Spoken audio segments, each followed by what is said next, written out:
Pan-African Media pour une Afrique souveraine et unie. L'on a coutume de dire que le nerf de la guerre, c'est bien évidemment la finance. En français facile, sans argent, il semblerait que l'on ne peut rien faire. Est-ce vrai? De toutes les façons, c'est ce qui est dit depuis des lustres sur le continent africain et bien évidemment au-delà des frontières africaines. Et donc, constat fait, plus ou moins, des hommes d'affaires, même des particuliers ou bien même encore des institutions nationales et internationales ont donc décidé de se lancer, autant pour moi, sur le marché de la finance en mettant donc sur pied des établissements de microfinance. D'autres vont un peu plus loin en ouvrant ainsi des banques nationales, des banques internationales, des banques également sous-régionales. Mais pour le contexte actuel, ou du moins dans le cadre de cette édition de Parlons Économie, nous allons certainement nous intéresser à une question qui taraude donc les esprits des uns et des autres, mais également de plusieurs observateurs avertis. Alors, qu'est-ce qui peut justifier aujourd'hui la poussée spectaculaire vers l'ouverture des microfinances sur le continent africain en général et particulièrement au Cameroun? Nous en parlons dans le cadre de Parlons Économie.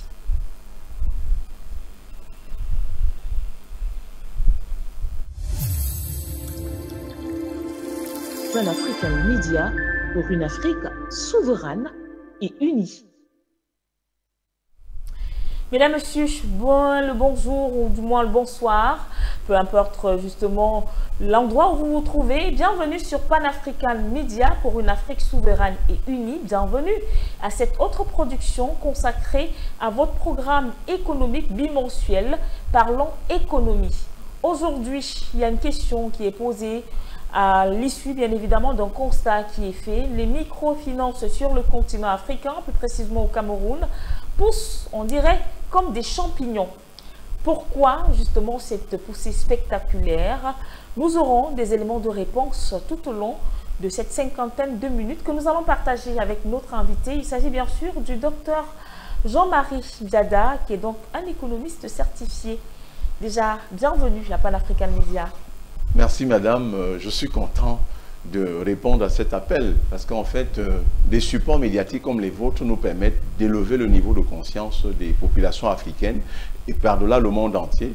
Et enfin, nous profitons souvent de vos antennes pour donner des clés de lecture et de compréhension de l'actualité économique au plus grand nombre de populations africaines et mondiales. Donc je suis très heureux d'être là aujourd'hui pour pouvoir donner justement ces clés de lecture et de compréhension de cette actualité en rapport avec la microfinance. Alors, parlons justement de microfinance. Il fallait peut-être qu'on commence par définir parce que de plus en plus, les citoyens africains ou encore du monde parviennent toujours à confondre ou du moins à mélanger une microfinance et une banque.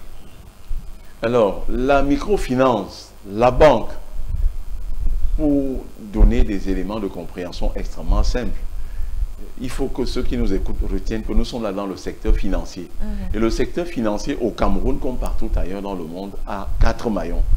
Si je vais présenter ces maillons en termes d'activité, on commencerait par dire les activités de banque, les activités de microfinance, les activités d'assurance et les activités de change. Donc, si vous voyez un agent de change, il est dans le secteur financier. Vous voyez une compagnie d'assurance, pour le cas du Cameroun, il y en a 29 par exemple, dont à peu près 17 qui font dans vie et puis 11 qui font dans non-vie.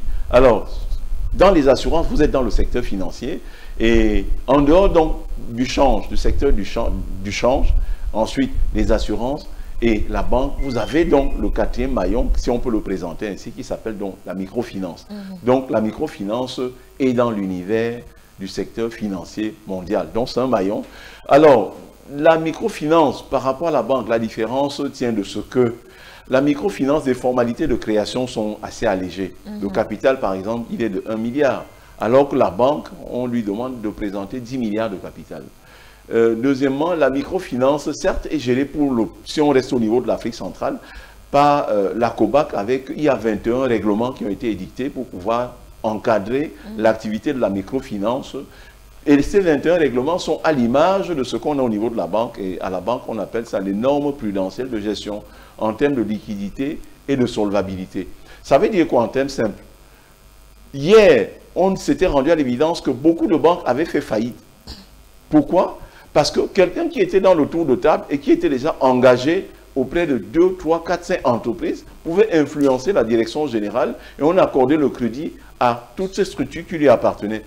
Donc, la banque, les normes prudentielles de gestion sont telles que si vous êtes engagé au niveau d'une banque, les concours qu'on peut vous accorder dans des structures apparentées à vous ne peuvent pas dépasser 10%. Cette rigueur, malheureusement, n'est pas encore observée au niveau de la microfinance.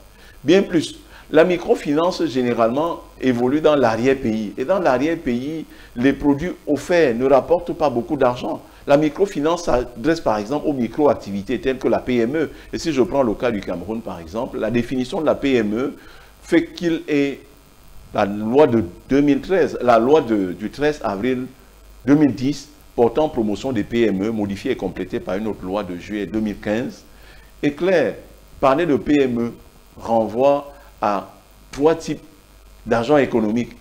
Et pour leur cas, donc, le législateur camerounais utilise 2 critères pour définir la PME. Premier critère, le chiffre d'affaires annuel hors taxe. Et deuxième critère, l'effectif permanent salarié. Et lorsqu'on parle de PME, on commencera donc par ce qu'ils appellent donc la TPE, la très petite entreprise. C'est celle-là qui réalise un chiffre d'affaires annuel hors taxe qui n'excède pas 15 millions et puis qui emploie des effectifs salariés qui n'excèdent pas 5. Ensuite, lorsque le chiffre d'affaires a excédé 15 millions, mais n'excède pas 250 millions, d'ailleurs, c'est pour ça que la réforme est intervenue en 2015. Cette borne était limitée à 100 millions. D'accord. Avec la réforme de 2015, il faut aller jusqu'à 250 millions. Et les effectifs salariés dépassent 5, donc de 6 jusqu'à 20, vous êtes considéré au sens de la loi camerounaise comme une petite entreprise. Donc, très petite entreprise, ensuite petite entreprise, et enfin moyenne entreprise. La moyenne entreprise, au sens de la loi camerounaise, c'est celle-là qui réalise un chiffre d'affaires annuel hors taxe, qui est compris entre 250 millions, mais ne touche pas 3 milliards de francs CFA, et puis emploie des effectifs salariés qui varient entre 20, c'est-à-dire à partir de 21, jusqu'à 100. Donc, si vous employez entre 21 effectifs salariés jusqu'à 100, et vous faites un chiffre d'affaires annuel hors taxe qui varie entre 250 millions et 3 milliards, que vous ne touchez pas moins de 3 milliards, vous êtes considéré au sens de la loi camerounaise comme une moyenne entreprise. Oui. Je l'indiquais pour parler de la microfinance. Donc, vous voyez très bien que la microfinance s'adresse beaucoup plus... C'est tout un processus, en fait. Non, non, la microfinance s'adresse plutôt à des gens qui réalisent des activités qui ne rapportent pas beaucoup d'argent.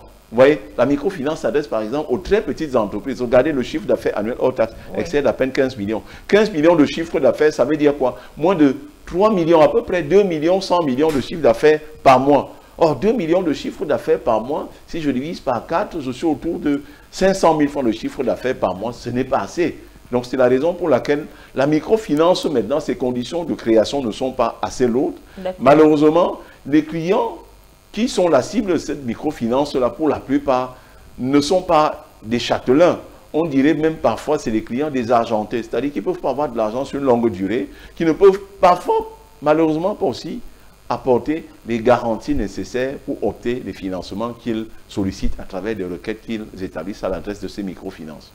Alors, après toutes ces explications, comment comprendre que malgré le fait que, j'ose croire, que plusieurs ou du moins prestataires, dans le cadre bien sûr d'une création de microfinance, sont évidemment conscients de ces paramètres-là, mais ça ne freine pas cet élan de se lancer dans l'ouverture d'une microfinance?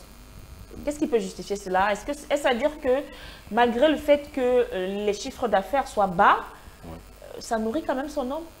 Oui, bien sûr, mais il faut quand même dire également que l'autorité de tutelle, c'est-à-dire le ministère en charge de la monnaie et du crédit, donc le ministère des Finances, et puis l'autorité de régulation, la COBAC, à un moment, on peut déplorer leur laxisme. Parce que on ne comprenait pas que, pour le cas du Cameroun, à une époque, on avait 10 banques, mais on est aujourd'hui autour de 18 banques. Mais de l'autre côté, on avait 100, 200, 350, 400 microfinances. Cela ne s'expliquait pas. Mais avant qu'on ne continue dans l'explication, il faudrait rapidement que je calme les décors en présentant les typologies de microfinance. Il y a 3 catégories de microfinance. La première catégorie, ça s'appelle justement microfinance de première catégorie. Là-dedans, je vais expliquer ça en termes très simples pour mieux me faire comprendre. C'est un peu une sorte de tontine. Voyez très bien, je suis à Bonamutongo, on crée la tontine des résidents de Bonamutongo. Si vous êtes de Bonamoussadi et vous n'êtes pas membre de cette tontine, il n'est pas imaginable que vous veniez bénéficier de quoi que ce soit à l'intérieur de cette tontine-là. Donc les établissements de microfinance, généralement, ne donnent des services qu'à leurs membres. Donc si vous n'êtes pas membre de ces établissements de microfinance, vous n'êtes pas éligible au bénéfice de quelques concours financiers que ce soit auprès de cet établissement de microfinance. Deuxièmement... Permettez-moi, docteur, tel que vous l'expliquez, très souvent, on se trompe sur les mots. Il y a un jeu de mots. Parce que lorsque je vous entends expliquer justement la microfinance qu'on peut caractériser appartenant à... Trois catégories, première catégorie, voilà. Deuxième et puis troisième. C'est ce qui a pour nom coopérative. Oui, les coopératives, bon, au début, c'était ça en fait, les coopératives. Très souvent, sur les enseignes, on écrit coopérative. Très souvent, ce sont les noms des villages qui sont attribués à ces coopératives. Une façon de dire, si vous n'appartenez pas peut-être à ce canton ou à cette tribu, vous ne pouvez pas y avoir accès. Je vous réponds, c'était d'ailleurs le 12e acte uniforme au WADA portant droit des sociétés coopératives. Mais avant cela, on a déjà eu une loi camerounaise de 1992 qui venait remplacer également d'autres textes qui existaient bien longtemps avant, qui encadraient l'activité des GIC cette fois-là et des coopératives. Donc les coopératives ne sont pas loin de là. En fait, les coopératives sont telles que, et voilà leur différence par rapport à d'autres organisations qui nous permettent de créer de l'argent. Si je ne suis pas coopérateur, je ne peux bénéficier d'aucun appui de cela. Je prends un exemple simple. Coopérative des cultivateurs de melons. Si moi je cultive plutôt la pastèque, je ne peux pas bénéficier par exemple des engrais fongiques, je ne peux pas bénéficier des engrais potassiques, des engrais azotés ou phosphatés pour traiter mon champ de pastèque parce que je ne suis pas membre de cette coopérative-là. Donc la coopérative a tendance à faire en sorte que ce soit des gens ayant le même profil qui se baladent ensemble. Si je suis dans une coopérative de cultivateurs de café, qui est une plante pérenne pour le cas du Cameroun ou le cas de l'Afrique tout entière ou le cas de l'Amérique latine parce qu'on cultive beaucoup de café là-bas également, je ne peux pas prétendre bénéficier d'un appui quelconque dans une coopérative des cultivateurs de cacao. Donc là-bas, c'était vraiment de la spécialisation. Mais la microfinance est donc venue, et puisque nous en parlons, un établissement de microfinance de première catégorie fonctionne un peu comme ces coopératives-là. C'est-à-dire, je suis membre de l'établissement de microfinance de première catégorie, je bénéficie donc des services présents dans leur portefeuille. Ces EMF de première catégorie sont prestataires d'un certain nombre de services. Si je suis membre, j'en bénéficie.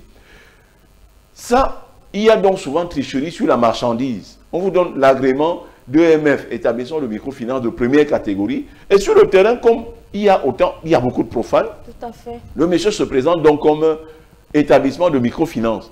Or, je veux faire une démonstration.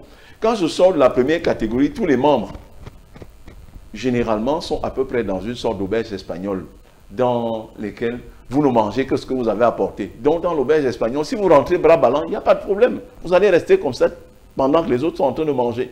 Si vous avez apporté les arachides, vous mangez les arachides. Si vous avez apporté le pâté, le foie gras, au menu, quand il sera question de manger, vous allez le faire.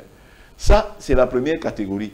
La deuxième catégorie, je saute dessus pour aller à la troisième parce que le cœur de notre travail, c'est sûr, de notre exposé, c'est sur l'établissement de microfinance de deuxième catégorie. Établissement de microfinance de troisième catégorie, c'est à peu près ce qu'on peut appeler des EMF projets, des lignes de financement projet. Je prends un exemple, je m'appelle Solé Coton, j'ai 400 000 cultivateurs de coton répartis sur à peu près 200 000 km² de la Damawa jusque loin dans l'extrême nord. Et ces gens, pour pouvoir cultiver leur coton, ont besoin d'argent. Malheureusement, quand ils ont vendu le coton, ils sont désargentés, ils n'ont plus d'argent. Mais lorsqu'on a lancé la campagne, il leur faut du matériel végétal à fort rendement. Ils n'ont pas d'argent pour avoir ce matériel en grande quantité. Deuxièmement, il leur faut des adjuvants pour pouvoir produire les engrais phosphatés, les engrais potassiques ou les engrais azotés. Ils n'ont pas d'argent pour acheter. Que fait donc la Sodécoton? La Sodécoton leur accorde un crédit de campagne en disant, nous avons regardé dans nos listings, tu as l'habitude de nous offrir à peu près 20 tonnes à l'année. Et comme une tonne, c'est un exemple, une tonne c'est 100 000, fois 20 tonnes maintenant, ça fait 2 millions. Et pour traiter donc ton verger, c'est à peu près 2 hectares, il te faut c'est 4 hectares, il te faut à peu près par hectare 100 000. On va donc t'accorder un crédit de campagne de 400 000. Une fois que tu auras produit, tu vas apporter donc ta récolte ici. Et lorsque nous aurons mesuré, si ça fait les 4 millions, on enlève le crédit de campagne qu'on t'a accordé et puis on te donne le solde des produits de ta vente. Ça, vous voyez encore que là, c'est une grande institution qui est là en place et qui est en train d'entretenir financièrement tout autour d'elle, des gens qui l'aident à réaliser son objet social. Parce que ces cultivateurs, ces cotonculteurs au niveau artisanal, quand ils récoltent le coton, ils vendent à la grande maison qui leur a dispensé le crédit. Donc vous voyez la différence entre établissements de microfinance de première catégorie, une sorte de tontine, je suis membre, je bénéficie de quelque chose. Et troisième catégorie, je suis dans le secteur connecté à cette grande entreprise. Ça peut être, je peux citer le cas de Socapalm, pour ces structures qui sont tout autour. On dit on va financer, mais quand vous allez récolter votre huile de palme, vous viendrez nous la vendre et on va donc défalquer l'avance qu'on vous a donnée. Voilà ces deux catégories qui ne sont pas identiques. Oui. L'établissement de microfinance de deuxième catégorie maintenant est à la base une entreprise sociétaire. C'est d'ailleurs la raison pour laquelle lorsqu'on donne le nom Bonamouton, EMF Bonamoutongo, vous devez ajouter derrière SA, Société Anonyme. Donc, c'est une entreprise régulièrement constituée, une entreprise sociétaire, avec les statuts, avec un conseil d'administration, avec un commissaire aux comptes, ça dépend de son capital, 2 commissaires aux comptes, 3 commissaires aux comptes, avec des co-commissaires aux comptes également. Donc, quand vous avez rempli ces formalités maintenant, au contraire des 2 catégories de microfinance, c'est-à-dire l'EMF de première catégorie et de troisième catégorie, vous, en deuxième catégorie, vous bénéficiez d'un privilège qu'ils n'ont pas. On appelle ça le privilège de l'appel public à l'épargne. Vous pouvez ouvrir vos rayons maintenant, vous ouvrez vos agences, je veux dire, et les gens viennent ouvrir des comptes, ils déposent de l'argent à l'intérieur, vous recyclez cet argent à travers des activités de crédit, crédit à moyen terme, crédit à, généralement c'est des crédits à moyen terme tout au plus, c'est-à-dire 7 ans, merci. Mais dans la pratique, comme la microfinance, sa principale cible, c'est de petits opérateurs économiques, c'est des crédits qui tiennent sur maxi 24 mois, c'est souvent des facilités de caisse, c'est-à-dire quoi? J'ai importé un conteneur, je suis au niveau de la douane, j'avais 11 jours pour dédouaner et je suis au 9e jour. Donc si je n'ai pas 4 millions maintenant pour donner, je vais tomber sur le coup des surestaristes, je vais au niveau de ma microfinance et vous débloque rapidement cet argent. J'ai fait venir une marchandise, c'est bloqué au port, j'ai demandé partout, auprès des banques, mais les banques ne veulent pas m'accompagner. Les titres fonciers, je n'en ai pas. Les sûretés personnelles, je n'en ai pas. Même les sûretés assurantielles, j'ai parlé de l'assurance tout à l'heure, qui faisait partie du secteur financier. Les assurances interviennent également en vous accordant, par exemple, des engagements en signature qui tiennent lieu de garantie. Donc, quand vous n'avez donc rien de cela, vous allez auprès de la microfinance, vous lui expliquez cela. Les microfinances sont très pratiques. Je reste sur ce sujet pour dire quoi? Et j'ai accompagné un opérateur là-dedans qui a fait venir de la marchandise. Arrivé ici maintenant, elle ne peut pas dédouaner. Qu'est-ce qu'il faut faire? Il fallait déployer une expertise qu'on appelle la tierce détention. On a fait venir, c'est sans publicité, Certispec, qui arrive maintenant. Donc voilà un tiers. Moi, je suis l'importateur. La banque qui est là ne veut rien faire pour moi. La banque m'avait peut-être accordé un peu d'argent pour faire l'opération, mais je n'ai rien pour rembourser à la banque. Qu'est-ce qu'on fait? On retire donc cette marchandise, on met dans un magasin. C'est sous douane, dont vous n'avez pas encore dédouané. C'est entre les mains donc, du tiers détenteur. Le tiers détenteur est là, l'importateur que je suis est là, et puis la banque est en face. Moi, l'importateur, quand je trouve un client maintenant, je préviens la douane qu'on va venir retirer la marchandise. La banque dit, demande-lui de venir verser de l'argent ici à la banque. Quand on verse l'argent à la banque, on donne le reçu, on va présenter à la banque, à la douane vise, et le tiers détenteur ouvre la porte maintenant. On retire la quantité de marchandises correspondant au montant d'argent qu'on a versé à la banque, au point que lorsqu'il a, moi l'importateur, j'ai fini d'éponger la dette de la banque me tourne le dos maintenant et j'ai à gérer maintenant avec le tiers détenteur. Donc la marchandise qui est là, j'ai le droit de vendre maintenant à qui je veux sans lui demander préalablement d'aller verser de l'argent à la banque. Donc la microfinance est souvent très apte à accompagner les opérateurs économiques. Elle a sa place. Elle a sa place. La microfinance a sa place, mais il faut simplement qu'on fasse le contrôle. C'est-à-dire quoi? On ne me donne pas l'agrément d'établissement de microfinance de première catégorie. Je vais m'installer pour bénéficier indûment de l'avantage que l'EMF de deuxième catégorie a, c'est-à-dire le privilège d'appel public à l'épargne. Si je suis EMF de première catégorie, il m'est formellement interdit d'ouvrir des agences où on vient déposer de l'argent, j'accorde des crédits. Je fonctionne déjà à peu près comme une banque. C'est interdit. Or, c'est ça qui fait donc que sur le terrain, on voit cette population aller de 100 à 200, 300, voire 400. Ouais. Il est arrivé une année où le ministre des Finances avait fait un nettoyage, avait supprimé près de 40, 50... Et c'était des pleurs un peu partout, notamment dans les grandes métropoles, Yaoundé, Douala. Il y avait justement des fils devant certaines microfinances qui réclamaient leur argent, que ces derniers avaient donc épargné dans ces microfinances. Bon, c'est vrai que nous n'avons pas suivi jusqu'au bout si certains sont rentrés effectivement en possession de leur dû. Il y a là même des informations qui laissaient croire que certains patrons de ces microfinances avaient quitté le territoire camerounais. D'où la question que je vais poser. C'est vrai, la microfinance a bien évidemment tous ses atouts. La microfinance vaut la peine d'être sur le marché de la finance. Mais est-ce que ce n'est pas le taux de risque, peut-être pas pour le patron de la microfinance ou les patrons, mais beaucoup plus pour ces populations qui estiment que aller stocker son argent en banque ou alors ouvrir des comptes bancaires coûte un peu plus cher, notamment les frais d'entretien, l'établissement d'une carte bancaire ou encore les frais d'adhésion, d'inscription sont énormément chers, alors qu'à côté, il y a justement ces microfinances. Je vais m'aller un peu plus loin. Très souvent dans la rue, vous avez des jeunes filles ou garçons qui se baladent, qui viennent faire avec un petit carnet, vous donnez, je ne sais pas comment ça s'appelle ça, mais c'est un système que je n'ai jamais compris, mais qui malheureusement prend de l'ampleur également. De quand te diront, je préfère donner mon argent, comme il m'a appelé Ndjangi, c'est mon Ndjangi, je préfère donner ça là-bas, au lieu d'aller ouvrir un compte en bonne et due forme dans une banque.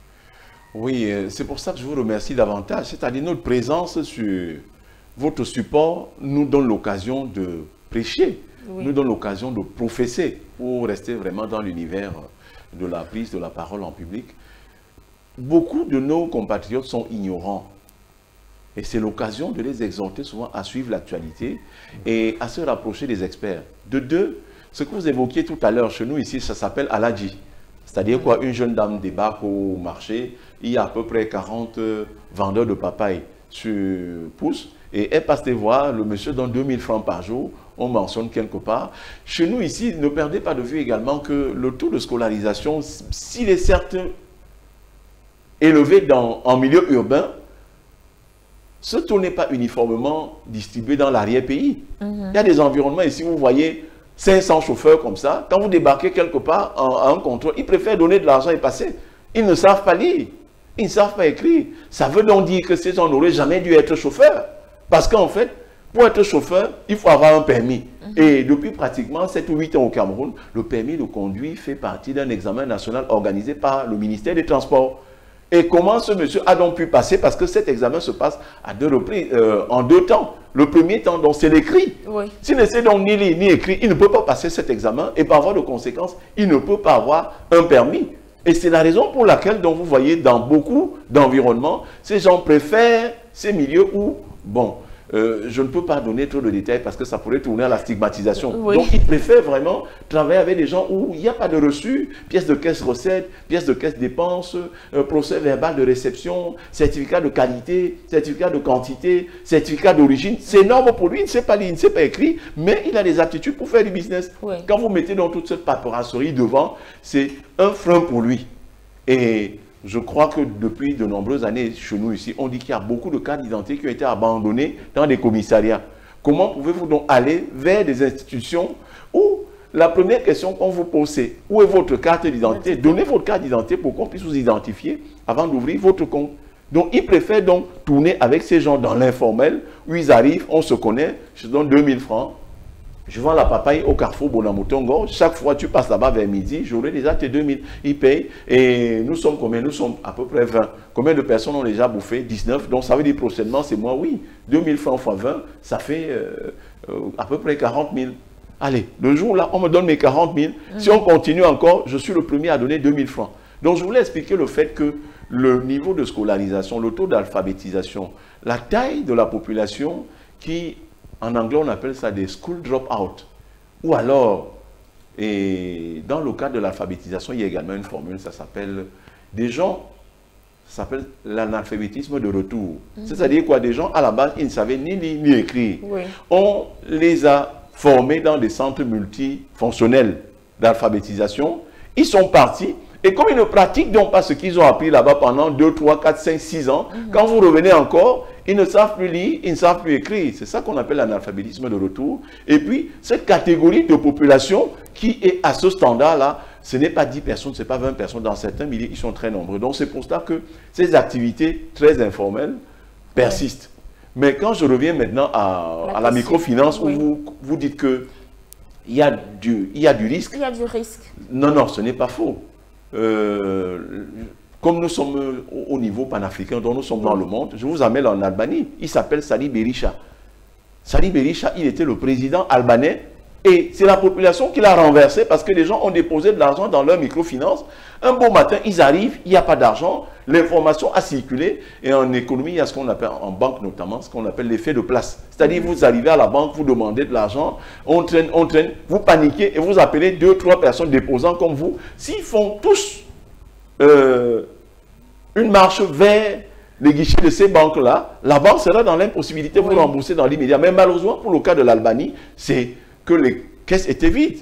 Justement, vous avez dit tout à l'heure, les promoteurs avaient pris les voiles et l'information a circulé rapidement et les populations sont descendues dans la rue, on dit au président, c'est toi qui as autorisé que cela arrive, monsieur, tu nous donnes de l'argent. Il n'avait même pas eu le temps de demander quoi que ce soit et voilà au moins ce que nous apprécions aussi parfois sur les dirigeants européens. Lorsqu'ils se rendent incapables de satisfaire aux attentes, aux besoins parfois immédiats de leur population, ils ne se font pas chipoter, ils quittent, ils abandonnent. On l'a vu en Géorgie également, avec Edouard Shevardnadze, qui a été élu 5 ans, et il est encore élu pour la 2e fois. Il va au Parlement pour prêter serment. Un député se lève dans la salle et dit, mais monsieur le président, non, je m'oppose à cela. On a voulu sortir l'ampoule là-bas. Il a dit non, non. J'ai été ministre des Affaires étrangères de l'URSS, l'Union des Républiques socialistes et soviétiques, pendant 15 ans. Donc c'est un poste de retraite ici. Je n'accepte pas qu'on tue un de mes compatriotes en Géorgie ici, simplement parce que je dois être président. Je suis ce qu'il a dit, il a quitté. Donc je dis ça pour en venir au fait que le risque que vous avez indiqué, il n'est pas bon, il n'est pas faux. Il existe. Il y a beaucoup d'opérateurs qui arrivent donc, n'étant pas des hommes de l'art. Parce que pour le cas de la banque, par exemple, pour être directeur général, c'est l'autre qui valide, c'est la COBAC. Avec, après déjà, l'avis favorable du ministère chargé du crédit de la monnaie ici chez nous, c'est-à-dire le ministère des Finances, on valide la nomination des dirigeants. Donc, vous ne pouvez pas être un tondeur de gazon, vous ne pouvez pas être un porcher. Vous quittez comme ça, vous foncez directement parce que vous avez de l'argent, vous créez votre banque et on vous nomme directeur général, le directeur général adjoint, le commissaire au compte, le premier, le deuxième, les co-commissaires au compte, l'autorité en charge de la surveillance du secteur doit valider. Vous voyez donc, à ce niveau, il y a une sécurité assez renforcée. Et c'est l'occasion pour moi de saisir cette sortie médiatique pour interpeller nos autorités publiques.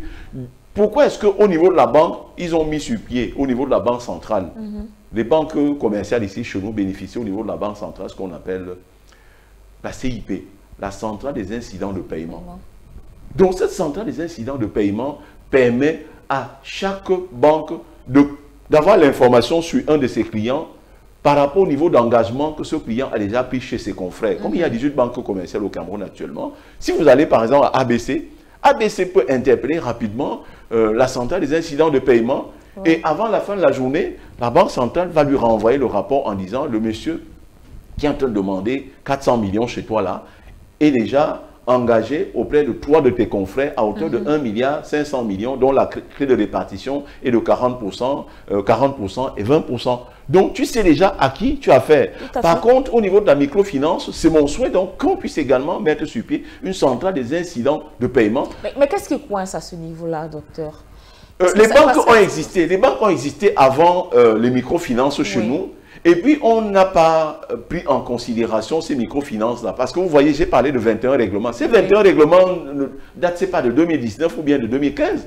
Alors que pour le cas de la banque, ça date de 1990 et de bien longtemps avant. Donc, le secteur bancaire a été normé, cadenassé. C'est la raison pour laquelle, vous voyez, pendant longtemps, le Cameroun n'a eu que 10 banques commerciales. 10, pas plus. Et là, maintenant, vous voyez, on est en train d'aller à 18. Même comme quand je parle de 18, c'est sans publicité, c'est à titre pédagogique. Oui. Access Bank nigérian qui est arrivé, qui a racheté également, Standard Chartered Bank. Il y a également la banque équato-guinéenne. Banjé Bank. Non, Banjé Bank est arrivé, ça fonctionne sans problème. J'étais en train d'indiquer comment est-ce qu'une banque est en train d'absorber l'autre. Oui. Access Bank nigérian qui vient d'arriver sur le marché est en train de racheter les actifs de Standard Chartered Bank. Donc, voilà un exemple. Le secteur est tellement réglementé que certains de ces règlements ressemblent vraiment à des mesures de contingence. Donc, ce n'est pas le premier venu qui arrive et puis il crée une banque. Par contre, dans le secteur de la microfinance, ce n'est pas souvent ça. Il y a un peu de la légèreté. Et derrière ça également, toutes leurs activités ne sont pas assises sur ce que j'ai appelé une sorte de centrale de risque. D'accord. Pour la banque, on parle de centrale des incidents de paiement, qui est exactement une centrale de risque. Si on l'avait fait pareil pour la microfinance, je sais qu'il faut beaucoup d'argent, mais qu'on ne paye pas le temps, ils ont une fêtière. Les microfinances ont une fêtière.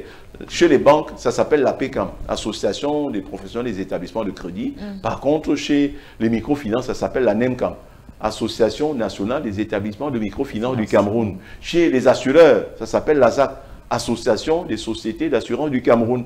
Donc, avec votre micro, je profite de ma présence ici pour interpeller ces gens-là à lancer des projets dans ce sens, quitte à demander des financements même à l'international pour mettre en place ce puissant système d'information qui permettra donc un écrémage du profil de risque des clients de la microfinance. J'insiste encore, mais établissements de microfinance de deuxième catégorie, parce qu'en fait, la confusion est tout de suite faite entre les établissements de microfinance de deuxième catégorie et celles de première catégorie et troisième catégorie. Mon propos va dans le sens de dire structurons et sécurisons davantage l'épargne de nos clients, de nos Camerounais, de nos agents économiques dans les livres de ces établissements de microfinance de deuxième catégorie, parce qu'en fait, le grand problème sort de là. Et quand ces gens, justement, se rendent donc compte que certaines normes ne sont pas respectées, pourquoi est-ce que la COBAC fait le tour des banques très rapidement? C'est vrai qu'elles ne sont pas nombreuses, mais on ne fait pas pareil pour les microfinances. Dans les microfinances, vous voyez par exemple quelqu'un qui est membre de la microfinance, et puis il dit, mais je suis tout de même PCA. Comment est-ce que je n'ai pas une maison à Bonapriso? Et il va donc demander un crédit à l'intérieur de la maison, alors que le niveau de ses revenus ne lui permet pas d'avoir un tel niveau de crédit. Je veux parler en termes très simples. C'est-à-dire, ce qu'on lui paye, ce qu'on lui verse à titre de salaire ou de traitement, c'est par exemple 2 millions, mais il va demander un crédit de 100 millions. Ça n'a pas de sens. Il ne peut pas rembourser ces 100 millions-là, parce que sur ces 2 millions, on va prendre le tiers. Le tiers, on est autour de 700 000 ou alors 699 000. Et prenez donc 699 000 chaque mois pendant combien d'années pour voir à peu près les 100 millions, c'est 60 ans minimum. Ce monsieur, parfois, il a déjà 70, 80 ans. Il ne vivra pas pendant tout ce temps-là.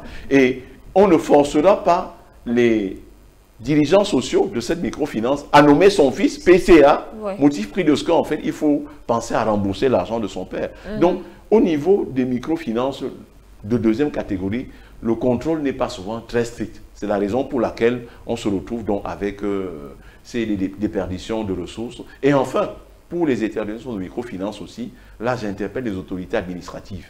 Quand vous entendez par exemple grippe aviaire, mais il y a la grippe aviaire au sud de la France parfois, je ne sais pas, tous les 3-4 ans, mais personne n'en parle.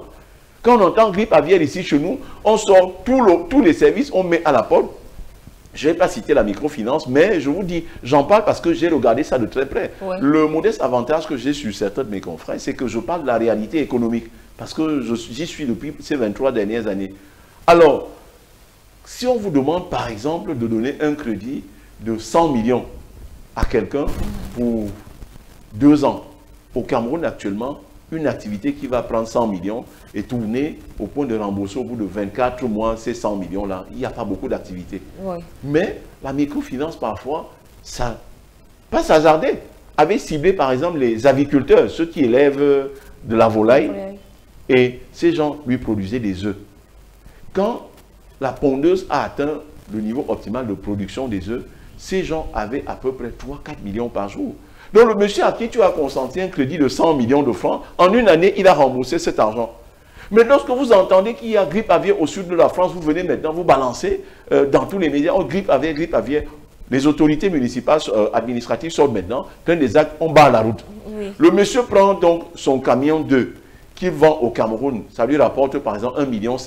Quand il arrive au Gabon, le même camion 2 lui rapporte 4 millions 8, 5 millions 2.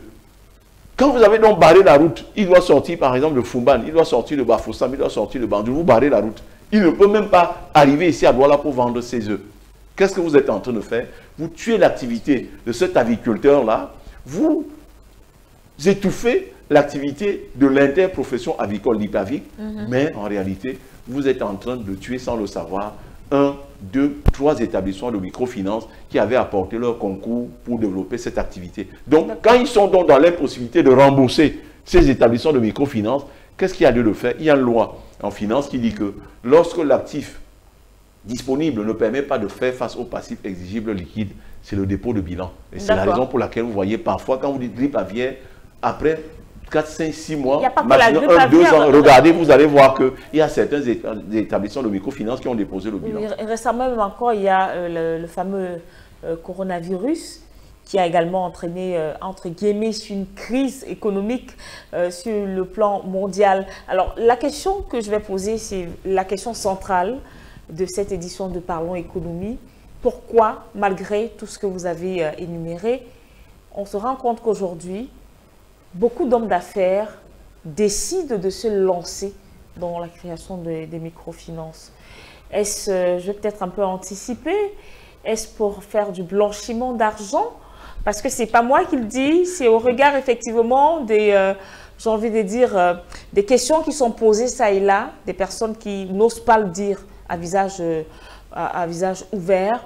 Donc on estime que malheureusement, ces hommes d'affaires se cachent derrière les microfinances pour blanchir de l'argent. Il y a des exemples que nous n'allons pas citer ici parce que nous ne sommes pas là pour faire le tribunal de ces derniers. Mais comment justifier qu'il y a tout ce que vous avez cité? Il peut y avoir des pandémies, des épidémies, une crise économique, mais ça n'empêche pas certains à ce moment précis-là de mettre sur pied une microfinance et de recruter justement des Camerounais au moment où il y a ce qu'on appelle effectivement la fièvre du chômage. Voilà. Je vais commencer par le Covid, là où vous avez chuté. Pour moi, le Covid était la 3e guerre mondiale sans les armes, hein, notamment les missiles, les sous-marins d'attaque à propulsion nucléaire. C'était la 3e guerre mondiale, donc ça n'a pas touché que les microfinances. Quand je vous ai dit qu'il y a une banque qui est en train de partir, là, c'est parce que tout calcul fait, elle ne s'en sort pas. Il y a aussi le Silicon Valley Bank qui a connu une faillite et enfin, on a pensé à une sorte d'épidémie, justement, des grosses banques qui ont fait faillite. La banque suisse également a été inquiétée, donc c'est pour justement corroborer vos dires. Tout à fait. On a failli retourner à ce qui s'est passé en 2008 avec la crise financière. Les gens qui avaient foncé, ils ont investi énormément dans l'immobilier. Et quand la bulle a explosé maintenant, allez, hop, on a vu plein de structures qui ont fermé en cascade. Donc je finissais sur le Covid pour dire que, et en plus le Covid est arrivé pour la première fois sur la planète Terre. On n'avait jamais vu ça. Donc je crois que peut-être dans 2 ou 3 ans, certains chercheurs viendraient véritablement nous dire à quoi renvoyer cette curieuse maladie pour laquelle les politiques étaient plus loquaces que les médecins. On a trouvé ça extrêmement curieux. Lorsqu'il y a la maladie, c'est le spécialiste de la maladie qui en parle, ou le spécialiste du médicament. On a vu beaucoup plus des hommes politiques qui en parlaient, comme si c'était une maladie politique, c'est une parenthèse. Donc, comme vous le dites, ça a tout son sens. Pourquoi est-ce qu'un businessman peut lancer un établissement de microfinance? C'est parce que ce businessman est dépositaire, propriétaire de 1, 2, 3, 4, 5 comptes dans les banques, dans les établissements de microfinance. Et quand il cumule dans les dépôts consolidés dans toutes ces institutions financières, il se rend compte que ça fait par exemple 5 ou 6 milliards. Mais quand on lui dit que créer le capital d'une microfinance, c'est 1 milliard de francs, c'est ça qui peut le pousser à créer. Je donne une piste de réponse. Hein. C'est vrai, vous avez évoqué le blanchiment d'argent. Oui. Parce que c'est ce qui est très souvent dit. J'ai envie de dire, c'est la réponse facile. Il blanchit de l'argent. Non, non, non, c'est la réponse facile, comme vous avez dit. On ne blanchit pas de l'argent dans la microfinance. On blanchit l'argent dans des activités. Vous créez par exemple un salon de coiffure. Regardez une belle coiffe, quand vous allez vous installer dans le salon de coiffure le matin, on vous fait la manicure, on vous fait le pédicure, on vous passe dans le sauna, on vous passe dans le hammam, et à la fin, quand vous sortez, on vous dit 5 000 francs. Regardez un beau monsieur comme votre réalisateur, il débarque dans un salon de coiffure, il est là le matin, on touche tes pieds, on touche tes mains, on le coiffe très bien, on met la teinture, on dessine tout sur sa tête. Au bout de 3 heures de temps, on lui sert le thé en passant, on dit, monsieur, un breuvage chaud ou froid. Une fois qu'il est servi, à la fin, on dit 1000 francs. Non, les opérations de blanchiment, c'est dans ce sens-là. Ce n'est pas en ouvrant cet établissement de microfinance. Blanchiment d'argent, cela, il est dans quel sens? Je veux dire, de mon point de vue, hein, oui. La raison objective tient de ce que cet opérateur économique qui ouvre a déjà des comptes dans beaucoup de banques. Et parfois, c'est sur le coup de l'énervement que certains le font. Je n'ai pas dit que tous le font sur le coup de l'énervement. C'est-à-dire quoi? Il est dans votre compte, il est en compte dans votre établissement. Vous êtes un établissement prêteur. Il n'a jamais bénéficié d'un crédit de vous. Mais quand il demande son listing, il se rend compte qu'il a déjà fait des dépôts, retrait. Si on consolide, ça peut faire 2-3 milliards. Et il est coincé au port, il a besoin d'une facilité de caisse de 100 millions. Vous lui demandez d'apporter son premier titre foncier, ensuite son acte de naissance, ensuite son test s'il n'a pas le sida, ensuite vous lui demandez d'apporter une galaxie, une forêt de garantie. C'est un nom technique en fait. Oui. Une réponse négative, mais avec beaucoup en dehors de ça également, même si cela devrait marcher, ça perd le temps. Il avait besoin de ça. Nous sommes vendredi. Si on ferme maintenant, le samedi, il tombe déjà en surestaris. Et chaque jour qui passe maintenant, il doit payer. Peut-être qu'il a fait venir tout un bateau. Il doit payer 45 000 $ de pénalité. Ça, c'est l'expert qui vous parle de ces questions. Quand vous dit qu'on mettra à votre charge 45 000 $ par jour de pénalité, vous imaginez ce que cela représente. Il vaut mieux donc trouver rapidement de l'argent n'importe où pour payer. Et c'est même pour ça que les tontines continuent d'exister chez nous. Parce que dans les tontines, il y a déjà la confiance que c'est un frère. On le connaît. Nous sommes avec lui depuis des années. On connaît son premier fils. On connaît sa première femme. On connaît l'enfant qu'il a adopté. On connaît la liste des enfants qui sont partis du nord, du sud, du sud-ouest ou de l'extrême nord, qui sont ici et qui vivent chez lui. Donc c'est quelqu'un qu'on connaît. Il est mis en confiance pour cela et rapidement on dégage de l'argent pour lui donner, pour éviter que pour une affaire de 100 millions, il ne se retrouve à payer 45 000 $ par jour de retard. Samedi, 45 000, dimanche, 45 000, lundi, 45 000. À la fin, même la petite marge qu'il va gagner en transformant ce blé qu'il était en train d'enlever du port va être absorbée par cette intervention tardive qu'il a eu à faire auprès des opérateurs portuaires. Donc, sur cette base-là, ça peut donc le pousser à créer son établissement de microfinance. Ce qui fait que, lorsqu'il est donc coincé comme ça, il appelle seulement le directeur. Il dit non, on va régulariser après, apporte de l'argent, puisqu'il va avoir de l'argent. La semaine qui suit, dans 3, 4, 5 jours, il va avoir de l'argent.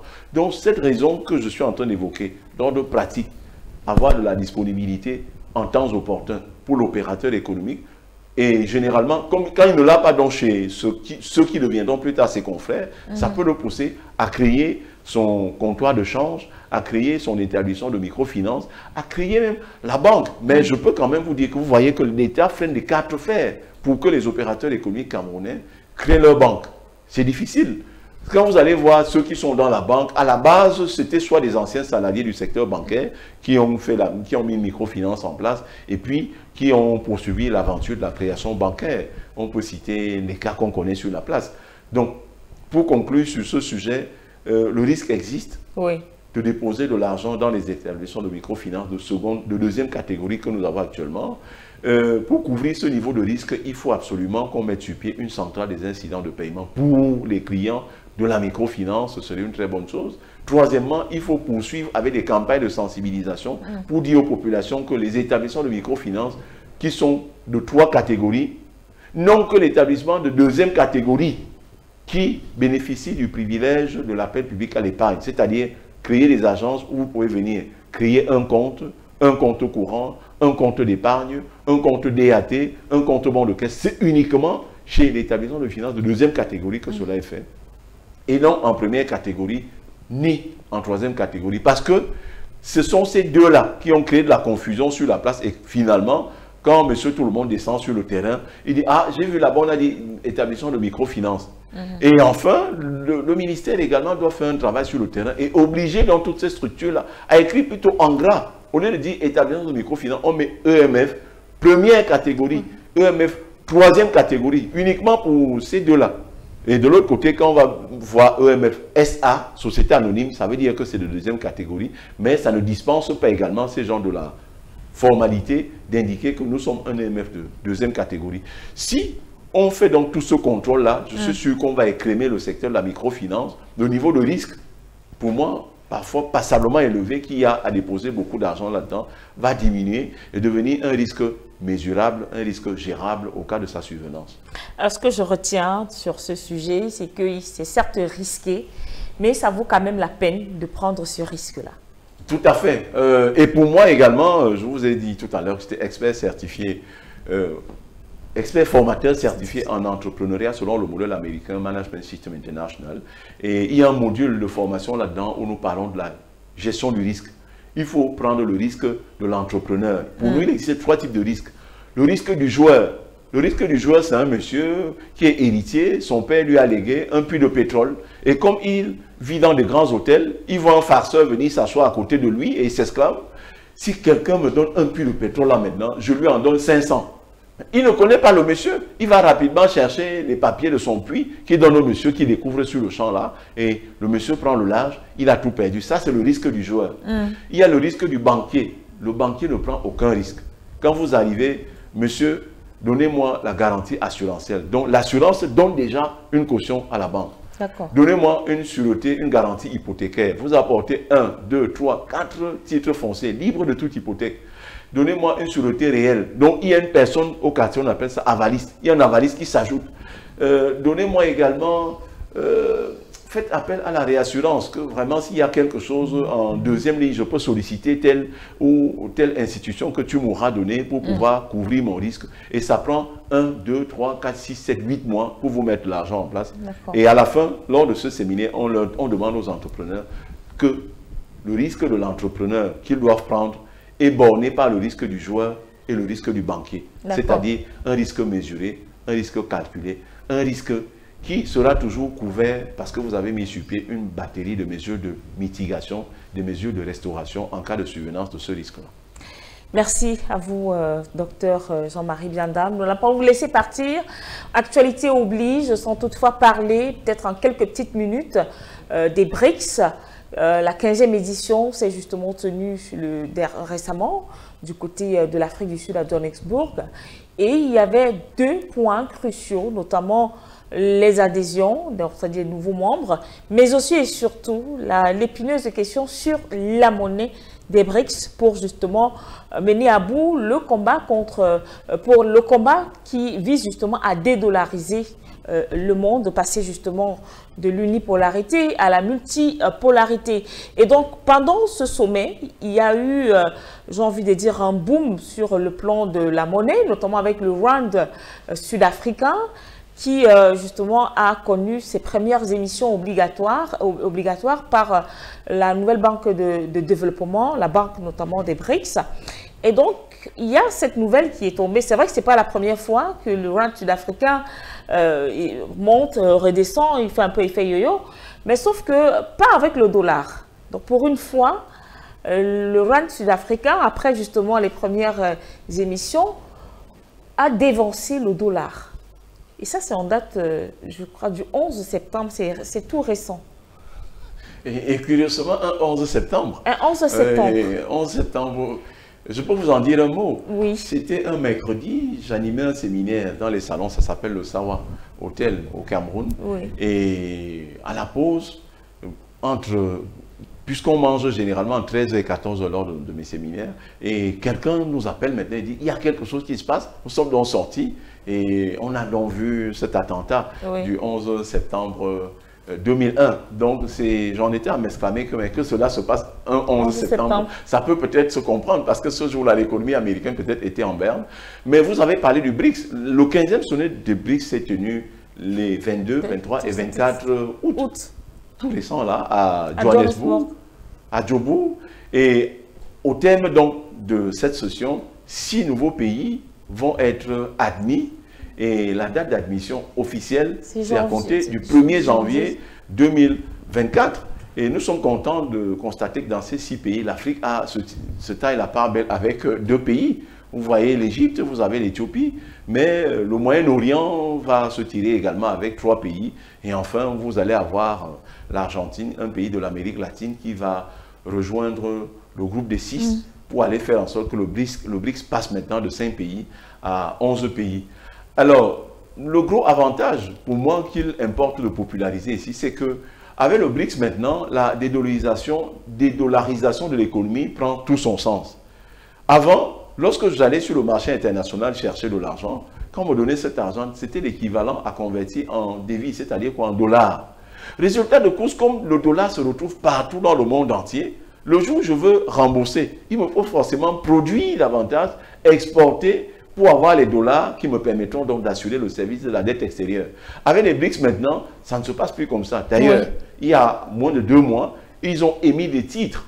C'est-à-dire quoi? L'Inde avait besoin d'argent. La monnaie officielle de l'Inde, ça s'appelle la roupie indienne. Ils ont donc émis des titres en roupie indienne.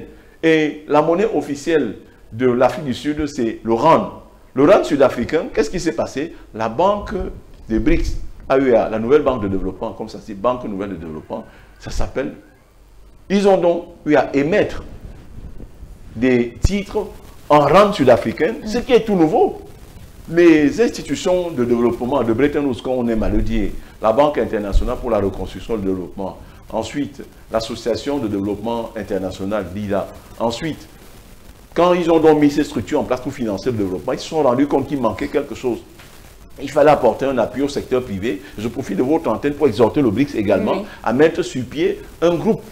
La banque, elle est déjà là, mais il faut mettre sur pied une structure chargée de gérer les relations avec le secteur privé, ensuite une structure de garantie, et enfin une instance chargée de régler les différends en matière d'investissement. C'est exactement ce que les institutions de Bretton Woods ont fait. Après la Banque internationale pour la reconstruction et le développement, ensuite l'Association de développement international qui finance le développement, Association internationale de développement. Vous avez donc la SFI, Société financière internationale, en anglais IFC, International Finance Corporation, qui gère les relations du groupe avec le secteur privé. Et après, maintenant, nous parlions des garanties tout à l'heure au niveau des microfinances. À cette échelle également, on exige des garanties. Et le groupe donc, de la Banque mondiale a mis sur pied ce qu'ils appellent l'AMJ, l'Agence multilatérale de garantie des investissements. Donc, il faudrait que les BRICS également fassent pareil. Et enfin, ils se sont dit que 2 opérateurs économiques qui sont en train de transiger, qui sont en train de transacter, peuvent ne pas être sur le même continent. Et pour cela, il faut mettre dans un arbitre. Ils ont appelé le CIRDI, Centre international de règlement des différends en matière d'investissement. Donc, les BRICS également ne perdent rien à mettre sur pied une institution chargée du règlement des différends en matière d'investissement. Ensuite, une institution chargée d'apporter des garanties.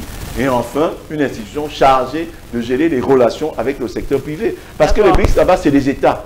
Donc, vous imaginez que si je parle là-bas en tant qu'agent économique, société anonyme, société à action simplifiée, société anonyme avec conseil d'administration, ou société à responsabilité limitée, ou société en commandite simple, si je vais là-bas, en tant que personne morale, je ne serai pas reçu. Or, il faut qu'ils mettent donc de côté une institution chargée donc de gérer les relations avec le secteur privé, ce qui leur permettra donc de développer davantage le secteur privé de tous leurs pays membres et de lutter efficacement contre la pauvreté. Pourquoi ils ont les moyens? Je conclue là-dessus. Leur moyen, c'est quoi? C'est leur capital. Lorsqu'on crée la Banque internationale pour la reconstruction et le développement, qu'on appelle en abrégé Banque mondiale, en 1945, son capital est de 10 milliards de dollars. Et ils ont donc créé, le BRICS ont créé leur banque, nouvelle banque de BRICS. Le capital est de 100 milliards de dollars, avec 41% qui revient à la Chine. Et c'est la raison pour laquelle le siège de la Banque de Chine se trouve à Shanghai, en Chine. Il faut que nos États africains comprennent également ça, parce que parfois on voit des gens dans ce genre de débat à perdre le temps aux gens. Vous voulez créer une place bancaire en Afrique centrale, vous allez le mettre au Gabon. Et pendant 7 ans, le Gabon a un seul titre qui est coté. Et puis, quand vous regardez au compartiment obligataire, à peine la capitalisation boursière là-bas peut dépasser 100 milliards. Au lieu de venir ici au Cameroun, où tout, bon, mieux vaut tard que jamais, ils ont fini par ramener tout ici au Cameroun. Donc, c'était une parenthèse pour dire que, pour apporter mon appui, mon conseil, au BRICS également, pour l'éventail des institutions à mettre en place pour que l'accompagnement et des institutionnels, c'est-à-dire des États, et enfin l'accompagnement du secteur privé prenne tout son sens. Merci beaucoup à vous, docteur Jean-Marie Vianda, et justement ces conseils. J'espère que M. Mohamed Bachir Ladan, je tiens à l'annoncer, qui est bien sûr le responsable de la communication pour l'Alliance internationale des BRICS, Afrique centrale, Afrique de l'Ouest, prendra en compte ce conseil justement pour effectivement en parler à ses... j'ai envie de dire à ses collaborateurs du côté des BRICS. Alors, merci d'avoir été des nôtres. Merci également à vous, chers téléspectateurs, de cette fidélité. Elle nous honore véritablement sur Pan-African Media pour une Afrique souveraine et unie. Alors, docteur, pour vous raccompagner, nous allons aller, bien évidemment, retrouver cet élément qui nous situe sur cette nouvelle qui n'est pas un buzz, c'est vrai, le rand sud-africain a dévancé le dollar. C'est devenu monnaie courante de voir le rand sud-africain s'apprécier face au dollar. Le dernier exemple date du 11 septembre 2023 où la valeur du rand sud-africain a connu un bond de 0,55% par rapport au dollar américain. Un billet vert équivalait à 19,03 rand à 6h21 en GMT, a donc rapporté la plateforme des cours de bourse en temps réel, Zone Bourse. Cette augmentation de la valeur du rand a été la résultante concomitante avec l'affaiblissement du dollar qui a connu une baisse de 0,2% de sa valeur par rapport aux autres devises sur le plan mondial. C'est du moins ce qu'a expliqué la plateforme. Depuis le début de cette année, le rand se classe en tête des devises qui ont le plus progressé face à la première monnaie du monde. La devise sud-africaine évolue donc sur ses plus hauts niveaux depuis la fin des années 1999. Pour rappel, la nouvelle banque de développement a donc annoncé l'émission pour la toute première fois le 15 août 2023 des obligations libellées en rand sud-africain sur le marché du pays. C'était lors du 15e sommet des BRICS tenu en Afrique du Sud. L'objectif affiché par cette banque multilatérale dirigée par les BRICS, c'est d'accroître sa présence sur les marchés de capitaux.